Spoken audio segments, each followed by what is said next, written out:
Bien sûr, de crypto, les infos crypto pour ceux qui n'ont pas le temps. Le BTC qui est plutôt stable ce matin, les gars, qui est à 47 000 $. L'Ethereum, c'est pareil, on est à 3 400 $, plutôt stable. BNB plus 2,5%. Missile Sol qui nous pousse à 9,5%. On a aussi Avax qui nous fait un joli 7% ce matin. Le reste de la map, on est entre plus 2,5 jusqu'à moins 2,5 du côté de Nier. Et on a aussi TRX Tron qui nous pousse un joli 8,7%. Les gars, quand on va en daily sur le BTC, évidemment, mon titre, c'est une énorme vanne. Hein, on va pas stresser dès qu'il y a une bougie rouge. On a eu un retest hier des 0,38,2 et ça c'est plutôt pas mal si on les tient, donc rien d'alarmant, bien au contraire, on est en train de souffler pour faire redescendre les oscillateurs, évidemment pour prendre de l'énergie, donc évidemment il y a toujours ce risque d'aller à la baisse, mais pour l'instant c'est plutôt stable, rien de dramatique et même plutôt pas mal puisque quand BTC latéralise c'est plutôt pas mal pour les alts. Donc là je vais passer sur l'indicateur que vous connaissez qui est le Alt Season Index ou Bitcoin Season Index et vous voyez on a atteint un nouveau point bas sur le Bitcoin Season Index et ça pour le coup ça voudrait dire que les alts seraient prêts à reperformer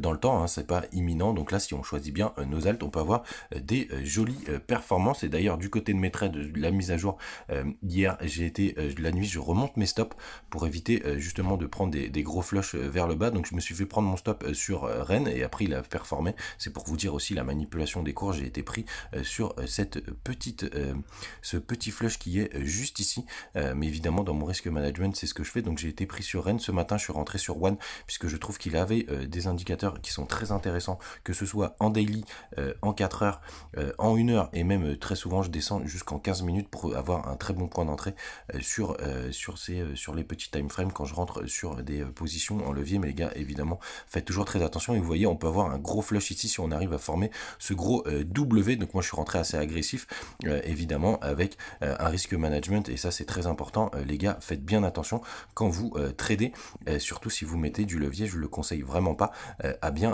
placer vos stops pour éviter la liquidation quand ça arrive. Ça pardonne pas. J'ai vu aussi que IOST avait fait une très très belle performance ce matin. Donc moi je suis en position depuis assez longtemps dessus, hein, mais pas du tout là on est sur de l'investissement. En plus il n'y a pas grand chose qui retient jusqu'à l'ATH, donc on pourra arriver. Mais les gars évidemment on rentre pas sur des bougies vertes comme ça. J'ai eu des questions concernant Chili's. Pour info il y a Messi qui est devenu l'égérie de Socios et c'est pour ça aussi que ça a permis de faire pumper le cours. Et évidemment les gars je voulais vous reparler de Dusk puisque quand je vous en ai parlé hier pour vous dire qu'il fallait que je souffle parce qu'il y avait aussi notamment je vous voyais le 4 heures qui commençait à fléchir. Il y avait même des divergences mais elles n'ont pas été confirmées et ça a pumpé derrière. Les gars ça arrive, moi je prends des mouvements de continuation et je suis toujours en positif. D'ailleurs j'ai fait pas mal de sous sur ce pump. J'aurais pu faire plus évidemment puisqu'il a continué de pumper, mais c'est pas grave. Sur du trading je vise des mouvements de continuation. Faites attention à vous, passez une bonne journée et à demain.